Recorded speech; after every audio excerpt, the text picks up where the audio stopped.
직무유기 등으로 구속영장이 청구된 우병우 전 청와대 민정수석의 영장 실질심사가 오늘 오전 열립니다.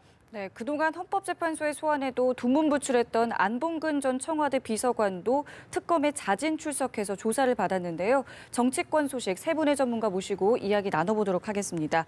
최창렬 용인대 교수, 허성우 국가디자인연구소 이사장, 강신업 변호사 나오셨습니다. 안녕하세요. 네, 안녕하십니까. 네. 먼저 이사장님, 우병우 전 청와대 민정수석 잠시 후에 서울중앙지법에서 영장실질심사를 받습니다. 오늘 최대 쟁점 뭐가 될 것으로 보십니까? 뭐 여러 가지 상황입니다만 저는 이제 직무유기와 관련해서 가장 큰 쟁점이 되지 않겠나. 왜냐하면은 어쨌든 지금 탄핵 정국의 단초를 제공한 사람이 우병우 수석이다. 왜냐하면은 우병우 수석이 민정수석에 있으면서 사실 감찰과 예방 활동에 소홀했다. 그래서 지금 이 최순실 국정농단을 사실 못 막은 죄가 가장 크다고 봅니다. 그렇기 때문에 직무유기와 관련해서 그리고 또 대통령 측근들의 그 움직임 이런 것들도 상당히 포착했을 것임에도 불구하고 이것을 방조했다. 이런 부분에 대해서 사실 그 전반적으로 민정수석으로서의 직무유기 이 부분이 가장 큰 쟁점이 될 가능성이 높다. 다만 이제 그 좀 문화체육관광부의 인사 개입 이런 부분들도 뭐 여러 가지 있습니다만은 그보다 저는 가장 큰 부분은 결국은 그 우 전 수석의 어떤 직무 수행하는 데 있어서 직무를 제대로 수행하지 못했다. 그 부분에 대해서 가장 큰 아마 다툼도 될 것이고 또 가장 큰 제가 거기에 방점이 있다. 저는 그렇게 봅니다. 최 교수님은 어떻게 보세요? 지금 말씀하신 그 직무유기는 이제 최순실 사태에 대해서 묵인한 거 아니냐라는 의혹이 제기되고 있는 거죠. 그리고 일각의 관점은 묵인을 넘어서 방조하는 의혹도 있다라는 것이기 때문에 일단 직무유기가 굉장히 중요하겠고 지금 우리 허 이사장 말씀처럼 또 하나는 이제 특별감찰관법 위반도 있어요. 이석수 특별감찰관실의 그 내사를 방해했다라는 의혹 그리고 특별감찰관의 조직이 와해시킨 데 역할을 한 것이 아니냐라는 의혹 이런 것들이 또 제기되고 있는 상황이거든요. 그래서 지금 우병우 수석이 이제 영장이 청구된 상태인데 이 특별감찰관법 위반 그리고 직무유기 그다음에 지금 아까 문체부 인사 잠깐 말씀하셨잖아요. 직권남용 권리행사 방해입니다. 그 혐의도 있는 것이고 또 하나 이제 국회에서 직원감정 및 법률에 따라서 불출석했던 것 이런 것들이 지금 이제 종합적으로 혐의로 지금 나타나고 있는 겁니다. 좀 눈길을 끄는 건요. 개인 비리 혐의는 포함이 안 됐던데 이거는 왜 그런 건가요? 네, 개인 비리 혐의는 저번에 특수본에서도 조사를 했었죠. 근데 그 부분은 이번에 이제 포함을 시키지 않은 것인데요. 그것은 사실 이 부분이 더 중요한 것도 있고 일단 한번 조사를 받았었기 때문에 사실은 그 부분도 이 특검에서 포함을 시키느냐고 물었을 때 거기에 대해서 생각 중이다. 이런 식으로 특검에서 얘기를 했었거든요. 그런데 지금 다른 혐의도 많기 때문에 그 부분을 굳이 적시를 안 한 것 같습니다. 다만 이 영장을 청구하는 데 있어서 적시를 안 했다고 해서 나중에 기소를 하는 데 있어서도 안 한다는 의미는 아닙니다. 왜냐하면 지금은 영장을 청구해서 특검으로서는 영장을 발부받아야 되거든요. 그러려면 증거가 있고 혐의가 확실한 것을 적시를 해야 됩니다. 여기 지금 직권남용 같은 것은 문화계 블랙리스트 그 5명의 국과장을 좌천시켰다는 게 하나 있고요. 그다음에 이번에 민간인 사찰을 했다는 부분이 드러나고 있습니다. 미르재단이라든지 K스포츠재단 이사와 이사장을 임명하는 데 있어서 그 민간인 신분임에도 불구하고 또 한국담배인사공사 사장을 또 뽑을 때에도 이런 사람들의 어떤 딜을 조사한 게 아니냐 이런 것도 있고요. 그래서 또 직무유기도 그렇고 특히 이석수 특별감찰관을 그 감찰을 방해한 행위 같은 것은 비교적 분명하게 드러나거든요. 그래서 아마 분명한 거 그리고 증거가 있는 것으로 영장을 청구했다. 이렇게 보면 될 것 같습니다. 또 하나 이제 말씀드릴 게 세월호 참사 당일날 그 해경의 그 구조 활동에 대해서 이것이 뭔가 잘못됐다라는 검찰의 수사가 있었어요. 이것을 방해한 것이 아닌가 이런 의혹도 제기되고 있는 상황이기 때문에 이 부분도 아마 직권남용 권리행사 방해에 해당하는 것 같아요. 이런 의혹이 제기되고 있는 거죠. 그래서 어쨌든 전반적인 최순실 사태에 있어서 우병우 전 민정수석에 대한 수사는 특검으로서는 전체적인 그림의 완성도를 높인다는 의미에서 상당히 의미를 두고 있는 것이 아닌가 이렇게 보여집니다. 그 박영수 특검 수사 과정에서 이 청와대 민정수석실 그리고 최순실 씨 사이에 오고 간 인사청탁 파일이 발견됐다 이런 보도가 있었습니다. 거기에 최순실 씨의 포스트잇 메모가 발견됐다 이런 사실이 알려지고 있는데 이 부분이 오늘 영장 심사에서 중요한 부분으로 작용할 수 있을 것으로 보시나요? 아마 그 증거로서 상당히 그 중요한 증거가 되지 않겠나. 포스트잇 거기 보면 뭐 이게 이제 뭐 우리은행이라든가 KTNG 뭐 여러 가지 그 한 10여 명 정도의 인사와 관련된 메모가 이게 청와대 민정수석실로 전달이 돼서 그것이 반영이 된 부분도 있고 일부 안 된 부분도 있는데 본인들은 뭐 지금 뭐 적극적으로 이름은 여기서는 밝힐 수 없습니다만은 네. 다 적극적으로 아니다라고 해명하는데 예. 우연찮게 한 서너 명 같은 경우는 그 맞아떨어진 경우가 있어요. 그렇기 때문에 이것이 이 지금 그 최순실 씨 메모가 결정적으로 단서가 될 가능성이 높다. 그리고 지금 이게 지금 최순실 씨가 지금 여러 가지 정황상으로 보면은 이 국정농단에 전방위로 개입했다는 건 드러나는데 네. 최순실 씨 본인이 지금 특검에 나와서 그걸 인정한 건 하나도 없단 말입니다. 물증이 없어요, 거기다. 제대로 된 게. 근데 이 포스트 본인 메모가 직접에 나왔기 때문에 이것이 또 이때 사실관계에 연결해 보면은 이게 또 상당히 인사에 개입한 정황 증거가 잘 맞아 떨어지는 부분이 있기 때문에 이것이 결정적인 아마 증거가 될 가능성이 높다 이렇게 보는 거죠. 네, 저희 지금 화면으로 이 시각 특검 사무실 보여드리고 있는데요. 잠시 뒤에 이제 우병우 전 수석이 모습을 드러낼 텐데 오늘 이제 서울중앙지법에 오민석 영장 전담 판사가 진행을 하게 되는데 어떤 인물인가요? 예, 이제 이번에 새로 부임해서 왔다고 그래요. 이번에 바뀌었거든요. 인사가 네. 있었습니다. 예. 수원지법에서 근무를 하다가 이번에 서울중앙지법으로 와서 영장 전담을 맡은 것이죠. 저번에 또 제주지법으로 한정석 판사가 네네. 내려갔지 않습니까? 예. 그리고 이제 그 후임으로 왔다고 생각을 하면 될 것 같아요. 근데 지금 우병우 수석은 19기거든요. 근데 지금 오신 오 판사는 26기라고 그래요. 그래서 7년 후배고 예. 서울대법대를 졸업하고 아주 그 꼼꼼하고 신중한 성격의 합리론자라고 이렇게 알려져 있습니다. 그리고 어쨌든 법과 원칙에 따라서 그렇게 판단을 하는 신중한 사람이다, 능력이 있다, 뭐 이렇게 알려지고 있습니다. 네. 결과를 뭐 예단할 수는 없는 상황입니다만 특검 오늘 이 우병우 수석에 대한 구속영장이 기각될 경우에는 사실상 특검의 연장 여부가 결정되지 않았기 때문에 종반을 향해 달려가고 있지 않습니까? 이 남은 특검의 활동에도 영향을 미칠 것이라는 관측이 나오는데요. 특검의 지금 뭐 수사 기간이 뭐 사실상 일주일 정도밖에 안 남은 거잖아요. 네. 28일이니까 예. 지금 이제 황교안 권한대행에게 특검 이제 수사 기간 연장 요청을 해놓은 상태인데 현재로서 뭐 대단히 불투명합니다. 어떻게 승인이 날지 안 날지. 그리고 국회에서도 야 사당은 일단 뭐 특검법 개정안을 내서 연장하겠다라고 하는데 네. 한국당은 일단 반대하고 있기 때문에 이 상황도 대단히 불투명한 상황이고 우병우 전 민정수석의 영장이 발부될지 이제 뭐 지켜봐야지 알겠죠. 뭐 내일 네. 새벽이나 돼야지 결정되지 않겠습니까? 오늘 이제 실질심사하면은 네. 어쨌든 구속이 되지 않으면은 특검으로서는 어쨌든 제가 아까 잠깐 말씀드린 것처럼 이 전반적인 최순실 국정농단에 있어서 어쨌든 우병우 민정수석이 상당한 역할을 했다라고 특검이 보고 있는 거거든요. 네. 그렇다면 이건 특검으로서는 이제 이재용 삼성전자 부회장을 구속시킨 다음에 상당히 기세를 올렸는데 어쨌든 뭐 특검으로서는 이제 수사 기간이 끝나게 된다면은 다시 검찰로 넘어가야 되는 거니까 네. 이거는 특검으로서 뭐 아쉬운 부분이라고 볼 수가 있겠죠. 이번에 또 이 특검의 이제 특징이에요.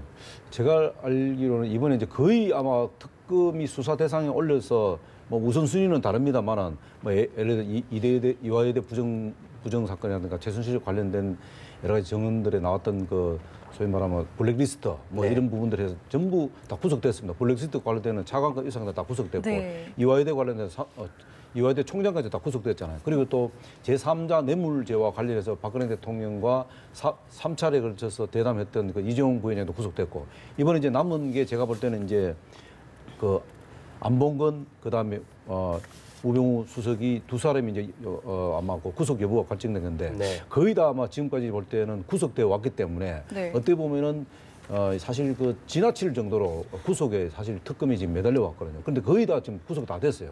사실 어떻게 보면은 그 특검이 지금 이 먼지털이식으로 해서 다 털어갖고 안 털린 지금 피의자가 없어요. 다 털려버렸어요. 그런데 네. 우 수석도 이번에도 아마 이 먼지털이에서 상당히 그 틀릴 가능성이 높다. 왜냐하면은 지금 나름대로는 또 특검이 그거에 관련된 것을 다 지금 조사를 해놨다고 보기 때문에 네. 이번에도 우 수석이 그 상당히 그 이 좀 구속될 가능성이 저는 높다고 이렇게 봅니다. 왜냐하면 정상적으로 보면은 어떻게 보면 빠져나갈 구멍이 많아요. 우 수석 같은 경우는 왜냐하면은 이 민정수석이라는 자리는 인사 개입이 할 수밖에 없는 상황이에요. 그것도 인사에 대해서 직접적으로 뭐 임명권자가 아니니까 할 수는 없지만 그와 관련된 유사한 행위들은 상당히 할 수 있는 거예요. 왜냐하면 직책 자체가 인사와 관련된 부분이 있기 때문에. 네. 그러나 어쨌든 직무유기라든가 뭐 특별감찰법 위반이라든가 이런 부분들은 상당히 다툼의 여지가 있기 때문에. 근데 네. 어쨌든 지금 여러 가지 지금 우리 지금 이제 탄핵과 관련된 여론이 네. 상당히 지금 국민들 여론이 높기 때문에 거의 이제 구속 수사로 마무리를 해야지 특검이 또 특검 나름대로 동력을 그대로 가질 수 있는데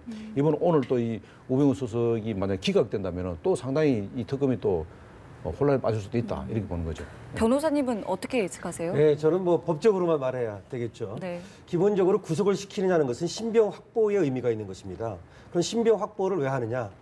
기본적으로 얘기하면 나중에 수사하고 재판할 때 안 나올까 봐 하는 겁니다. 도망갈까 봐. 네. 자, 그런데 지금 특검이 기간이 얼마 안 남았어요. 일주일밖에 안 남았습니다. 그러면 바로바로 불러서 얼른 수사를 해야 됩니다. 시간이 없단 말이죠. 네. 집으로 돌려보내면 나중에 언제 불러서 수사할 시간이 없기 때문에 시간이 촉박하다. 그리고 조사할 것이 많다. 이것은 이제 구속에 필요하다는 사유를 얘기해 주는 것이죠.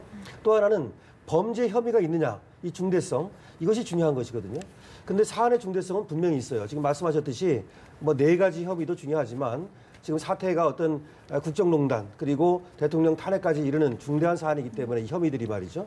그 다음에는 이제 가장 중요한 것이 증거인멸의 우려가 있는가 하는 것이거든요. 나가서 증거인멸을 하면 안 되니까.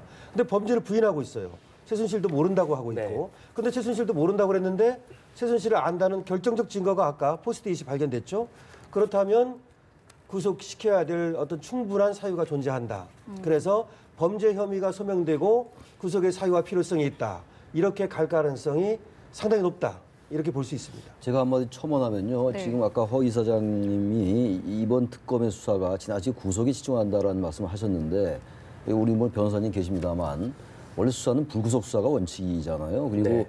구속할 때는 지금 말씀처럼 증거 인멸의 우려가 있거나 도주의 우려가 있을 때 구속하는 거란 말이죠. 인신을 확보해야 되니까. 근데 지금 전반적으로 특검이 구속을 많이 하는 이유는 대체로 부인으로 일관하는 피의자들이 많거든요. 아마 그런 것 때문에 도주 우려라는 측면보다는 증거가 인멸될 수 있다. 그런 것 때문에 구속을 시키는 게 아닌가라는 생각이 듭니다. 결국 네. 뭐 법원이 판단하는 거니까 일단 법원의 판단을 존중해야 되는 것이고 그런 면에서 네. 특검의 이 구속영장 청구가 마냥 무리다라고만 얘기할 수는 없는 것이 아닌가 이런 점도 생각이 듭니다. 또 저는 조금 이제 뭐 좀 다르게 생각하는 게 이게 지금 뭐 아까 증거 인멸에 자꾸 이제 교수님이 말씀하시는데 증거 인멸은 제 생각에는 이미 저는 뭐 법조인은 아닙니다만은 우리 저 강 변호사는 뵙습니다만은 증거 인멸은 이미 압수수색 할 때 이미 다 증거를 확보한 상태에서 수사를 진행된 거지 증거 인멸 관련돼서 압수수색해서 증거를 수집하지 않는 상태에서 무슨 구속을 한다 이런 거는 있을 수 없잖아요. 그 왜냐하면 구속 수사를 하기 위해서 재판부에다 구속영장 청구를 할 때는 나름대로 증거를 확보한 상태에서 해야 되기 때문에 그래서 증거 인멸이라는 것은 사실은 그 제가 볼 때는 큰 의미가 없다. 그런 측면에서 볼 때는 그래서 제가 그런 측면에서 볼 때는 너무 지나치게 이게 뭐 좀 교수님도 말씀하신 대로 구속 수사가 원칙임에도 불구하고 지금 특검은 일단은 구속 수사에다가 지금 매진을 할 수밖에 없다. 그게 뭐냐 결국은 이렇게 구속 수사 다 모든 피해자들을 구속시켜 나면 마지막에 결국 특검이 이제 대통령을 압박하기 위한 하나의 수단으로 지금 최후의 수단으로 그렇게 지금 구속 수사를 원칙으로 하지 않나 좀 제 생각에 그렇게 보고 있습니다. 네, 지금 특검에서 어쨌든 뭐 구속이 많은 것은 사실입니다. 그런데 그 이유가 이것이 이제 하나하나의 사건, 그러니까 별개의 사건, 이렇게 특검이 하는 국정농단이라고 하는 이런 사건이 아니었다면 아마 교수님들 같은 경우에도 그렇게 많이 구속이 되지는 않았을 가능성도 사실 있습니다. 그런데 이거는 특검이 짧은 시간 안에 많은 사건을 수사해야 되고 서로 연관돼 있는 사건들이기 때문에 그래서 바로바로 불러서 조사할 필요도 있고 아마 그런 것 때문에 그리고 또 혐의가 상당히 중하다고 하는 우리가 볼 때 교육농단이라든지 인사농단, 시장농단 이런 것들은 법치주의와 이 시장 경제를 송두리째 뿌리째 흔드는 것이거든요. 네. 다시 말하면 이거는 일개 사인이 범죄를 저지른 것이 아니라 공무원이 국가를 운영하는 사람들이 이렇게 큰 어떤 범죄를 저지른 것이기 때문에 그래서 아마 보통 때보다는 구속은 좀 많이 나오는 것 같습니다. 네, 변호사님께 추가로 좀 질문 드리고 싶은데요. 아까 법리적으로 봤을 때는 구속영장이 발부될 것이라고 보셨는데 네.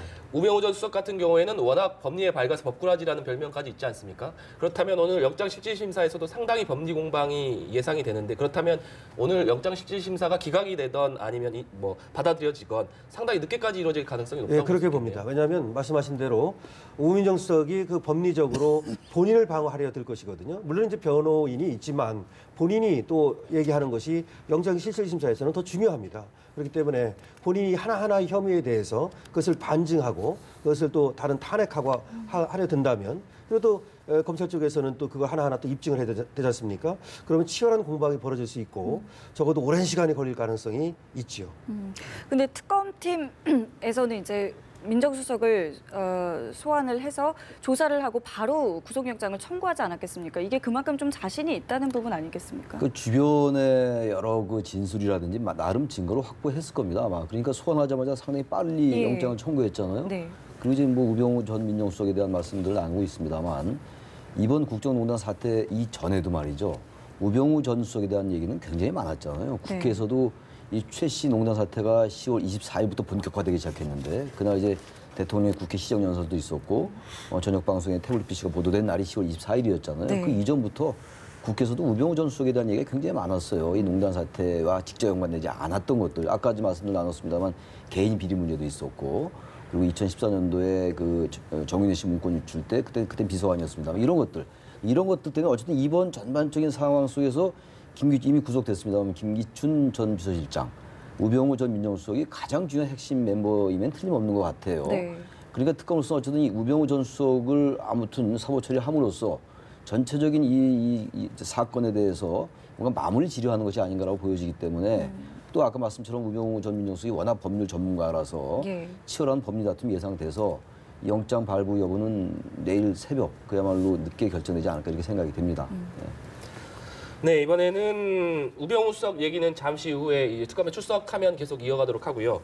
이번에는 특검의 안봉근 전 비서관 얘기로 넘어가 보도록 하겠습니다. 안봉근 전 청와대 비서관, 뭐 이른바 박근혜 대통령의 문고리 3인방으로 불렸었는데 지금까지 헌재 소환에도 나오지 않았고 국회 청문회에서도 불출석했었거든요. 그런데 이번에 특검에 자진 출석을 했는데 이 시점에 자진 출석한 이유, 이사장님 저희가 좀 뭐라고 봐야 될까요? 일단 기본적으로 본인이 일단 뭐 첫째는 이 특검에 마지막에 나가지 않으면은 좀 불리하지 않겠나. 왜냐하면 이게 이제 특검에서도 이제 피해자 신분으로 전환할 가능성도 있다. 이렇게 아마 있고 또 네. 본인이 일단 나와줌으로 해서 일단 그 특검 연장과 관련해서 조금 뭔가 변화를 좀 시도하려고 하는 부분이 있다. 왜냐하면은 이 안봉근 지금 비서관 같은 경우는 2013년 3월부터 2015년 1월까지 제2부속실에 근무를 했단 말입니다. 그 제2부속실에 근무했기 때문에 그때 세월호 문제라든가 또 그러니까 비선 진료 문제, 그 다음에 또 보안 손님이라 해서 자기 차에 태워서 무단으로 또 그 청와대 출입했다는 부분, 이런 부분들 관련해서 안봉근 지금 비서관이 이 키를 쥐고 있다는 마찬가지거든요. 네. 사실 어떻게 보면 안봉근 비서관이 최순실 씨 국정농단의 핵심 키라고 봐야 되는 거예요. 네. 그런데 안봉근 수석을 아마 한 번이라도 만약 출석을 특검에서 안 하게 되면은 이거를 사실 그 고리를 연결하는데 핵심 고리를 연결하는데 안 될 인물이에요.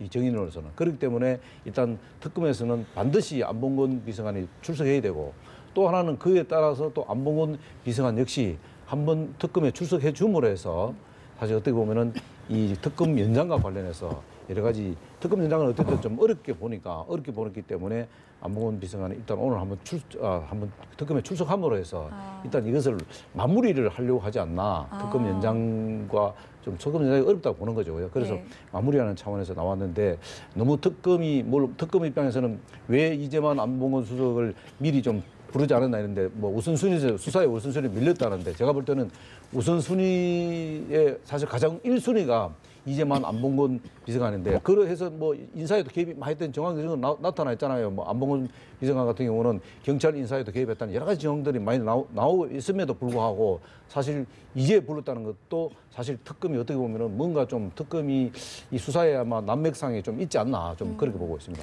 일단은 참고인 신분으로 불렀는데 피해자 신분 전환 가능성 어떻게 보세요? 그 이기철 특검부가 얘기를 했죠. 피의자 전환 가능성이 있다라고 얘기를 했습니다. 그리고 지금 참고인으로 이제 부른 것은 사실은 저번에 뭐 안봉근 이 국정홍보비서관 말이죠. 이분에 대해서는 여러 가지 뭐 비선 실세 의혹, 뭐 비선 진료 여러 가지가 있지만 왜 이 시점에서 전격적으로 불렀느냐 이것이 네. 중요하거든요. 예. 저는 이 시점에서 전격적으로 부른 것이 우병우 전 민정수석과 관련이 있다라고 봅니다.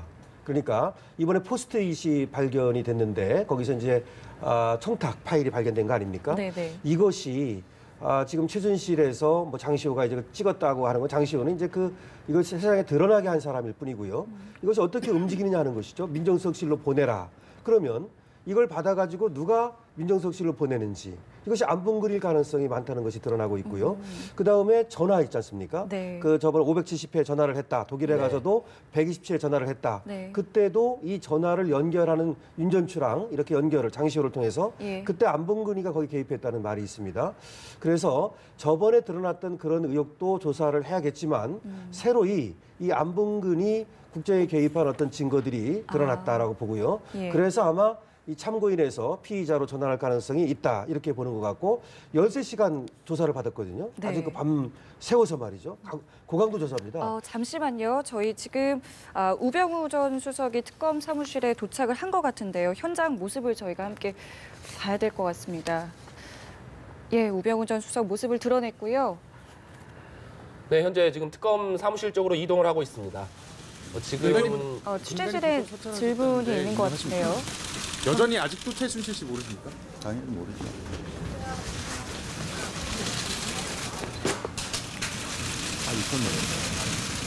네, 지금 취재진이 우병우 수석에게 여전히 최순실 씨를 모르느냐라고 물었더니 당연히 모르죠. 이 한마디를 남기고 지금 특검 사무실로 올라갔습니다.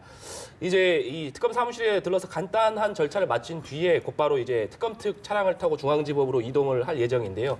이 10시 반부터 서울중앙지법에서 영장 실질심사가 열릴 예정입니다. 아까도 앞서 대담에서 나왔지만 오민석 부장판사가 오늘 영장 실질심사를 담당하게 되는데 아마 치열한 법리 공방이 있지 않을까 이렇게 예상이 됩니다. 이 때문에 이 우병우 수석에 대한 구속영장이 발부가 될 것이냐 아니면 기각될 것이냐는 밤늦게 아니면 내일 새벽쯤 결정될 것으로 보입니다.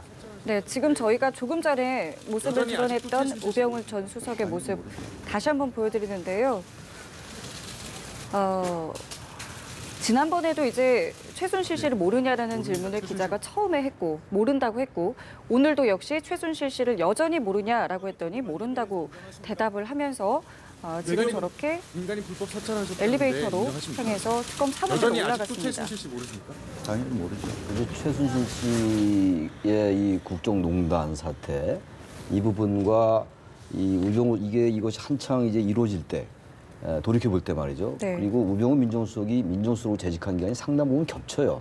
그런 상황 속에서 지금 최 씨의 이런 국정 개입 상황이 굉장히 전방위적으로 이렇게 나타나고 있는 거잖아요. 물론 네. 최종 법원의 판단을 받아봐야지 알겠습니다만 그런 상황 속에서 민정수석을 이렇게 하면서 전혀 최 씨를 몰랐다라고 하는 게 네. 잘 납득이 안 가는 것이고 아마 그런 부분들에 대해서 특검이 상당 부분 뭐 증거 자료라든지 주변의 진술 이런 것들을 확보하는 것이 아닌가 보여지는데 어쨌든 일단 최 씨를 모른다고 하는 것이 법률적으로 유리한 상황인가 봅니다. 그래서 계속 부인하는 것이 아니라 이런 생각도 듭니다. 좀.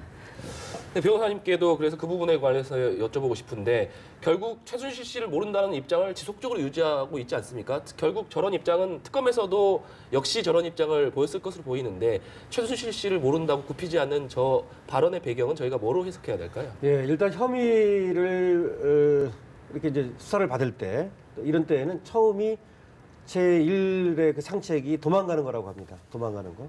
두 번째가 부인하는 거거든요. 네. 그래서 지금 계속해서 이제 부인을 하는 것인데요.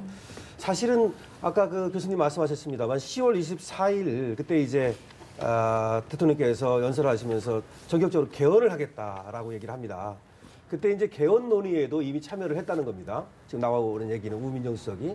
그리고 최순실 사태가 작년 7월에 이제 터지고 나서 그것을 무마하기 위한 내지는 해결하기 위한 그런 어떤 계획이라든가 회의에도 다 참여를 했다는 겁니다. 네. 다시 말하면 최순실을 모를 수는 없는 것 같고요. 만약에 최순실을 정말 모른다면 최순실은 도깨비죠.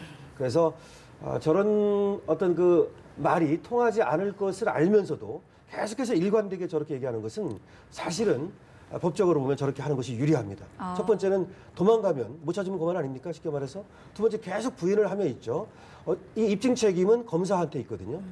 그렇기 때문에 자기는 모른다고만 하면 다 안다는 것을 검사가 입증해야 되니까 그래서 저렇게 얘기를 하는 것이라고 봐야 되겠죠.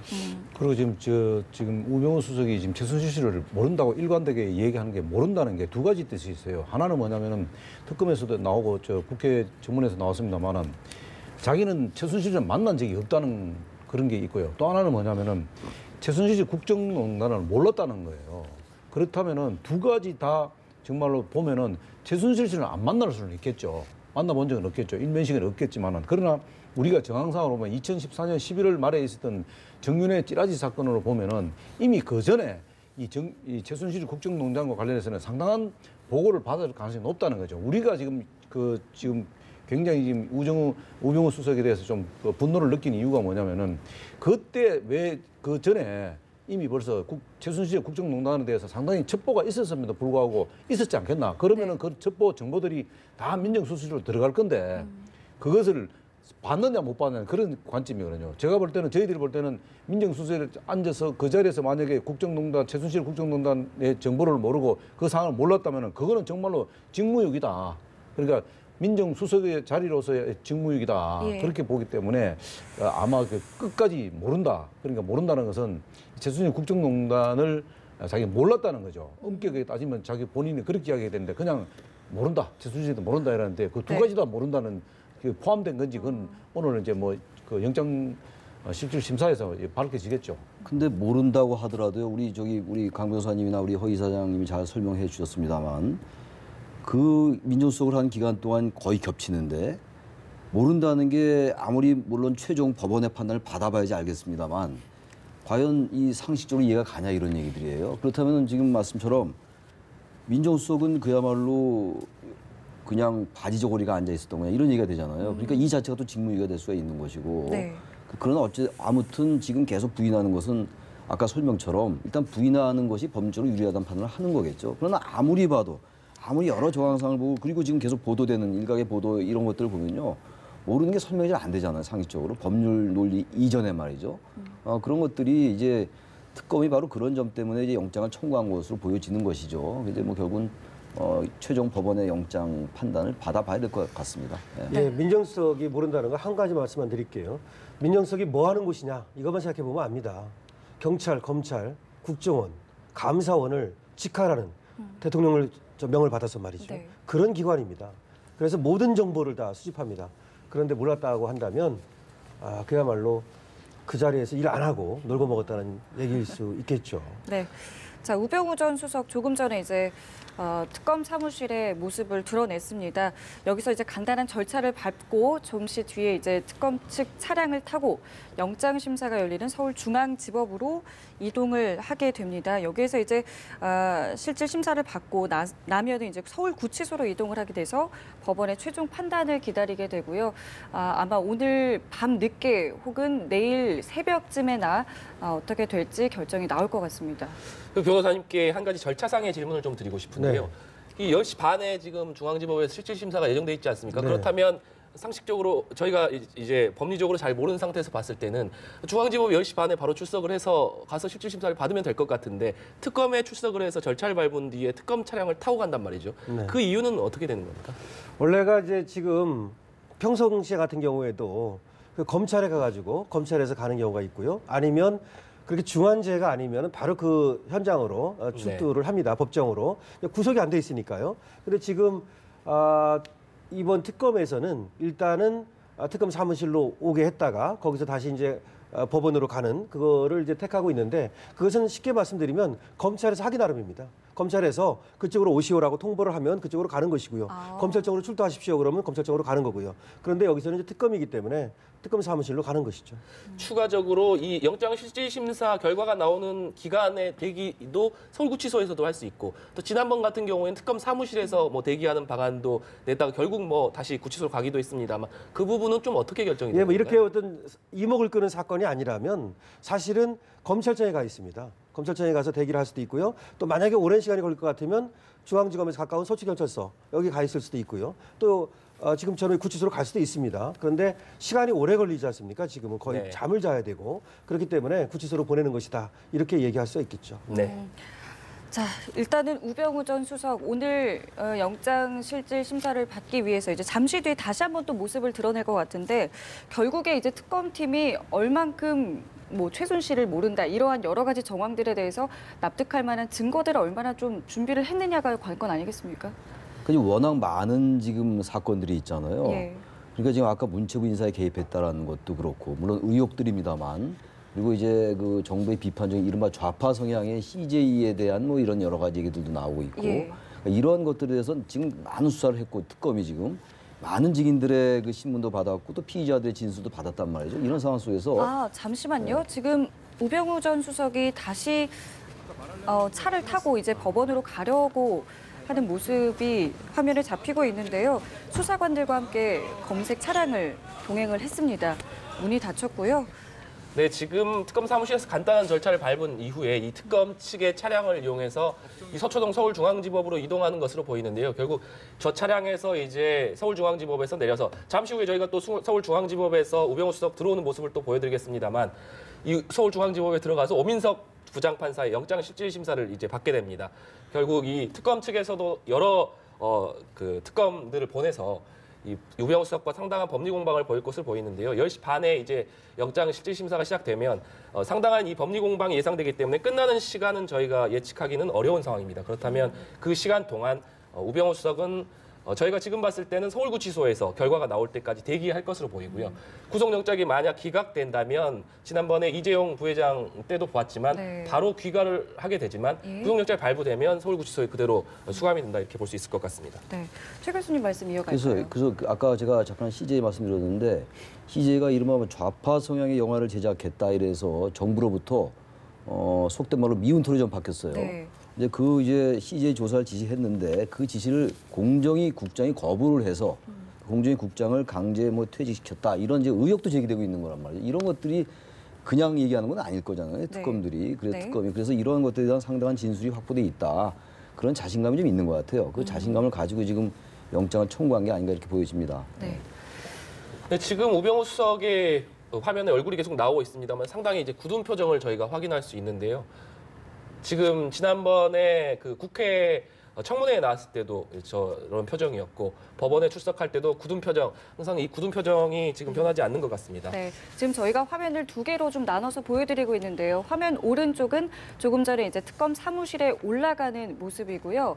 화면 왼쪽은 사무실에서 내려와서 수사관들과 함께 법원으로 향하고 있는 검은색 차량의 모습을 저희가 보여드리고 있습니다.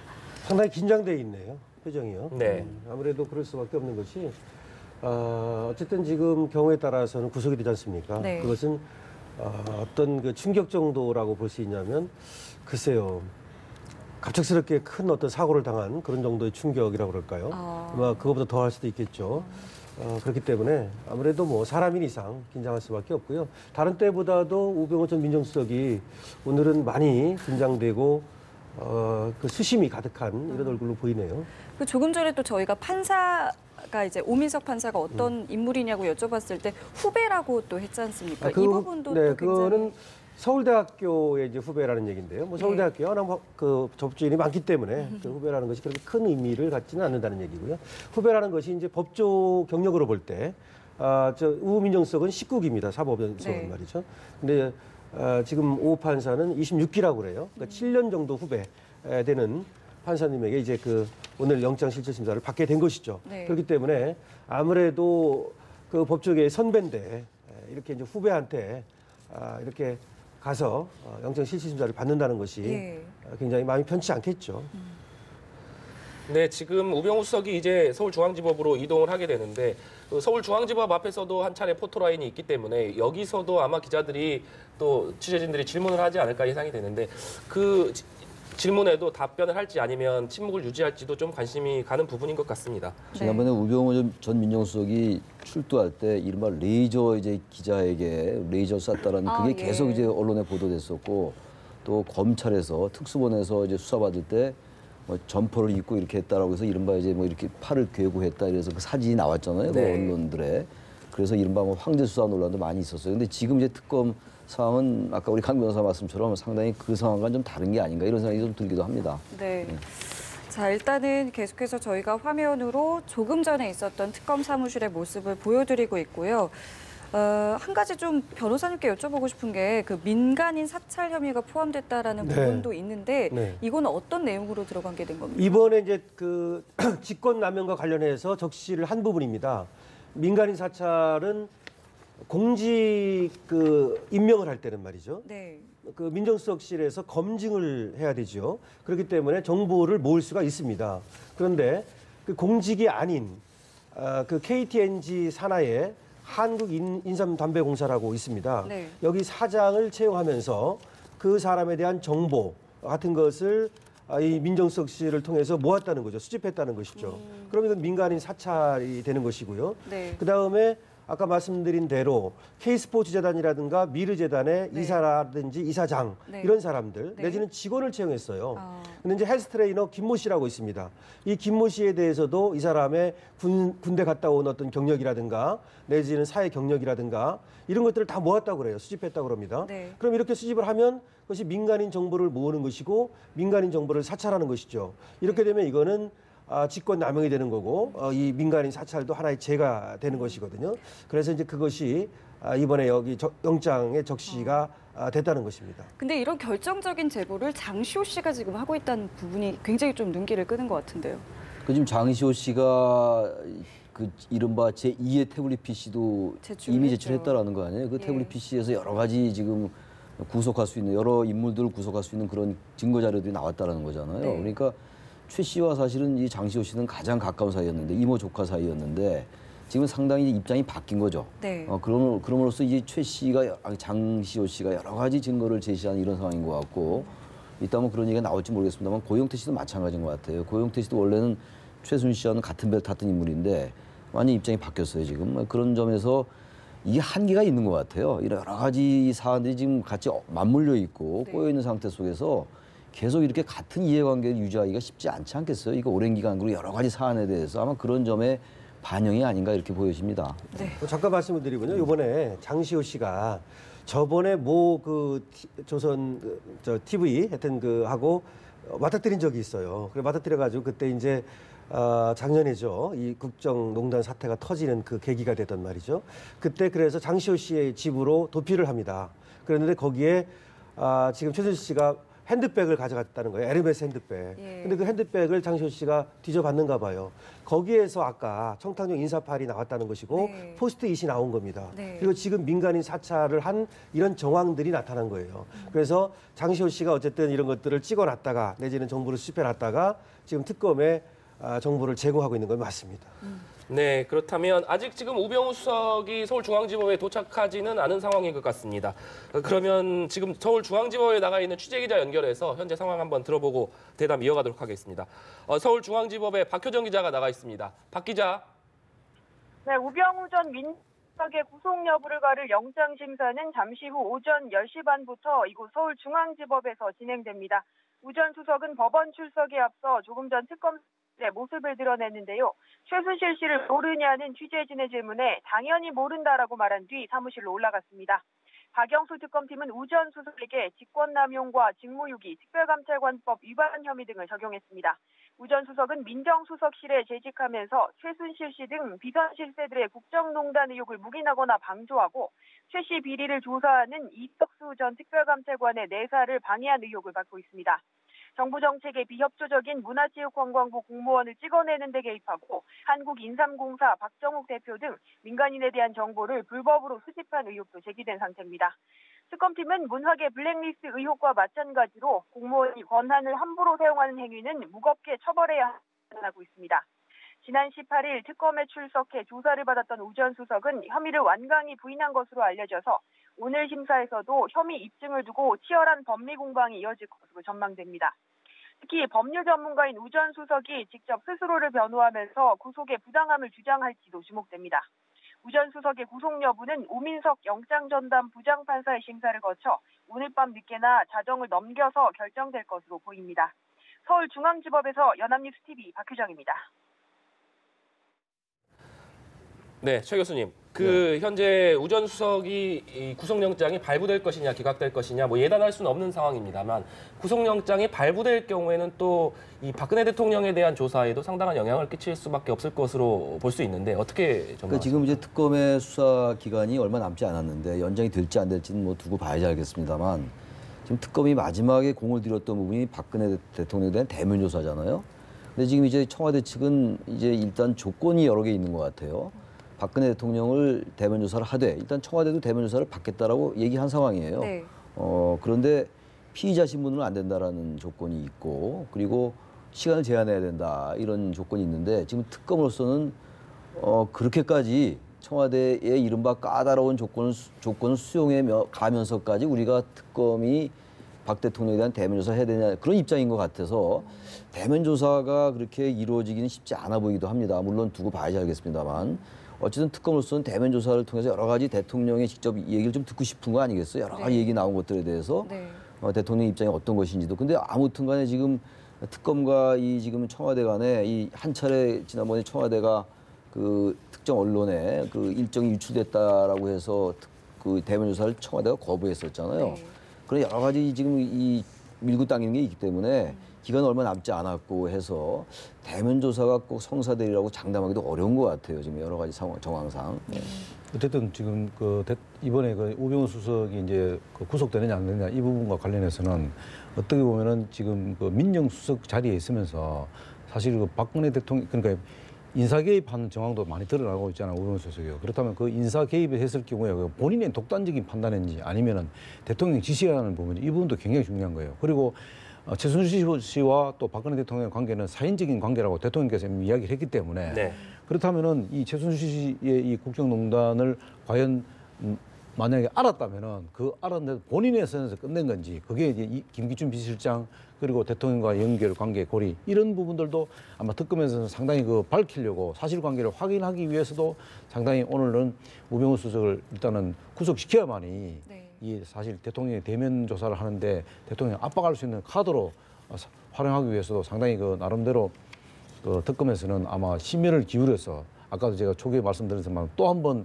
먼지털이를 해서 아마 구속시킬 가능성이 높다. 그리고 지금 이런 상황들이 굉장히 지금 이 탄핵 정국이기 때문에 최순실의 논단이 어떤 검찰과 또 특검과 또 이 법원의 관계뿐만 아니고 이 국민들의 법 감정도 있거든요. 이번에 사실 보면은 어떻게 보면은 저는 전문가는 아닙니다만은 특검이라든가 또 이 재판부 이거 보면은 상당히 나름대로 이 국민들의 어떤 법 감정도 상당히 고려하는 부분이 있지 않겠나. 평소 같으면 이렇게 많은 사람이 구속되기가 굉장히 어렵다고 저는 보거든요. 그렇기 때문에 이번에도 재판부에서 어쨌든 재판을 새로운 영장 그러니까 재판부장이 상당히 꼼꼼하게 챙긴다 하지만 꼼꼼한 거하고 또 지금 어떤 분위기하고 사회적인 분위기 또 국민 정서 이런 것들도 상당히 또 반영하지 않겠나 지금 그렇게 보고 있습니다. 지금 보니까 이용복 특검보하고 지금 특검이 4명이 오늘 참여를 한다고 그래요. 상당히 많은 수가 참여를 하는 것이죠. 저번에 이재용 부회장 같은 경우에도 5명 정도가 참여를 했다고 그러는데요. 그 당시에는 또 7명까지 늘어나기도 했었고요. 지금 이렇게 많은 수가 더군다나 특검보가 직접 이렇게 이제 나가서 오늘 영장실질심사에 대비한다는 것은 역시 창과 방패. 이제 특검이 지금 창 아닙니까? 근데 우병우라고 하는 방패를 뚫어야 되는데 역시 그 방패가 만만치 않다. 이렇게 보는 것 같네요. 자, 그리고 어제 15차 변론기일도 있지 않았겠습니까? 여기서 이제 최종 변론기일이 좀 나오지 않을까 예측을 했는데 유보를 했단 말이에요. 이건 저희가 좀 어떻게 봐야 그거 이제 헌재가 이렇게 얘기한 것이죠. 대통령이 나오도록 최종 변론기일을 3월 2일에서 3일로 좀 미뤄달라라고 얘기를 했습니다. 그러니까 22일 증인신문 마지막 기일 아닙니까? 그래서 그때까지 대통령이 나올지 안 나올지를 결정해달라라고 얘기를 했죠. 24일이 지금은 최종 변론기일로 정해져 있습니다. 그래서 만약에 대통령이 나온다면 그 24일로 정해져 있는 기일을 며칠 미룰 수도 있다라고 하는 겁니다. 왜냐하면 대통령이 준비가 필요하니까요. 이제 그래서 만약 미룬다면 2월 27일이나 28일 정도로 하려고 그러는 것 같아요. 그리고 그때까지 만약에 그 나올지 여부를 결정해주지 않는다면 대통령은 나와서 그 변론할 수 없다 이렇게 못을 박았죠. 그리고 이제 거기에는 그 대통령 측에서 계속해서 이제 시간을 벌려고 하는 거에 대한 확실하게 이제 헌재가 거기에 대해서 그 소송 지휘권을 행사해서 완전히 못을 박았다 이렇게 볼 수 있죠.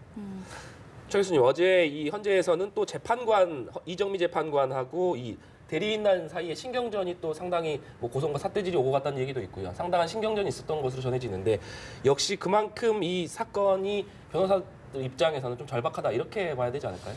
최종 변론기일이 지금은 24일로 정해져 있는 상황이잖아요. 그런데 박근혜 대통령의 변론기일 출석 여부에 따라서 지금 헌재에서는 이 변론기일을 좀 연기할 수 있다는 입장이긴 합니다. 그러나 지금 22일, 내일까지인가요? 내일까지 만약에 대통령 출석 여부를 얘기하지 않으면 그냥 변론기를 정하겠다는 거거든요. 그리고 대통령 측이 정하는 게 아니라 그 변론기일은 헌재가 정하겠다는 입장이 헌재의 입장이에요. 그러니까 지금 말씀하신 어제였죠. 약간의 그 소란이 있었잖아요. 네. 그뭐 대한변호사협회 회장했던 분. 네. 그분이 뭐 당뇨병 관련해 가지고 이제 오후에 변론하겠다라고 네. 했는데 이정미 권한대행이 헌재 권한대행이 그건 이제 재판부가 결정하는 거다라고 하면서 상당히 그 소송 지휘권이라고 그러나요? 그거를 네. 이제 행사를 강력하게 하는 걸 봤어요. 그러니까 지금 헌재는 더 이상 이제 이 변론 기일을 계속 연기하고 지금 이제 대통령 측에서 자꾸 이제 변론기를 연기하고 탄핵 심판 선고를 좀 지연시키려는 게 아니냐라는 그런 의혹들 같은 것도 분명히 있는 거잖아요. 그렇게 네. 지금 보고 있는 것 같아요. 헌재에서는 바로 그런 것들에 말리지 않겠다라는 그런 의지를 보이는 것 같아요. 다른 경우 같으면 상당히 지금 지난번에 증인 신청한 것도 15명 중에서 8명 받아들였잖아요. 네. 왜냐하면 대통령 측에서 자꾸 공정성의 의무를 제기하니까 상당히 받아줬던 거거든요. 근데 지금은 계속 연기시키는 전략이 말리지 않겠다. 뭐 네. 그런 의지를 보이는 것이 아닌가 이렇게 보여집니다. 네. 그럼 관건은 지금 대통령 출석 가능성인데 어떻게 보세요? 그래서 지금 이제 그 청와대 측에서 할 수 있는 게 두 가지인데 하나는 뭐냐면은 지금 말씀하신 대로 대통령 출석 카드가 있고 또 하나는 뭐냐면은 지금 변호인단 총사퇴 문제가 있는데 변호인단 총사퇴 부분은 사실은 이제 명분이 없어요. 또 타이밍도 맞지 않고 지금 마지막 남은 것은 이제 청와대 그 대변인 변호인 측에서 대통령이 출석할 날짜를 정해서 제안할 가능성도 있어요. 예를 들어서 3월 2일 날 대통령이 출석하겠다. 이렇게 했을 경우는 불가피하게 이게 또 그 최종 그 선고인이 밀려질 수가 있거든요. 근데 그것을 이제 그 헌재에서 받아들일지 안 받을지 그건 헌재의 입장입니다만은 네. 지금 어쨌든 가장 중요한 것은 박근혜 대통령이 출석을 하는데 며칠 날 출석할 것이냐. 이 부분과도 상당히 그 아마 헌재와 또 변호인단 간에 상당히 그 논란의 여지가 있을 그 가능성이 높다. 부분은 헌재에서 네, 얘기를 했습니다. 네. 헌재에서 나오라는 날 나와야 된다. 22일까지 나올지 안 나올지를 결정해달라. 네. 그러면 우리가 네. 나오라는 날을 지정해주겠다. 이렇게 얘기를 했기 때문에 네. 지금 대통령 측에서 내가 나가고 싶은 날짜에 나가는 것은 아닙니다. 알겠습니다. 내일 22일 날 이제 최순실 씨하고 안종범 씨가 출석하게 되면은 그날 내일 이제 최종 변론을 정하겠다는 거예요. 네. 현재는 24일이지만 네. 아직 지금 말씀하신 그런 대통령 출석 문제 이런 것들에 대한 입장을 밝히지 않으면 내일 최종 변론을 결정하겠다는 거죠. 그러니까 내일이면 이제 대충 이제 일정에 윤곽이 드러날 것 같습니다. 네. 알겠습니다. 저희 세 분 말씀 여기서 마무리 짓도록 하겠습니다. 오늘 말씀 고맙습니다. 네, 고맙습니다. 감사합니다.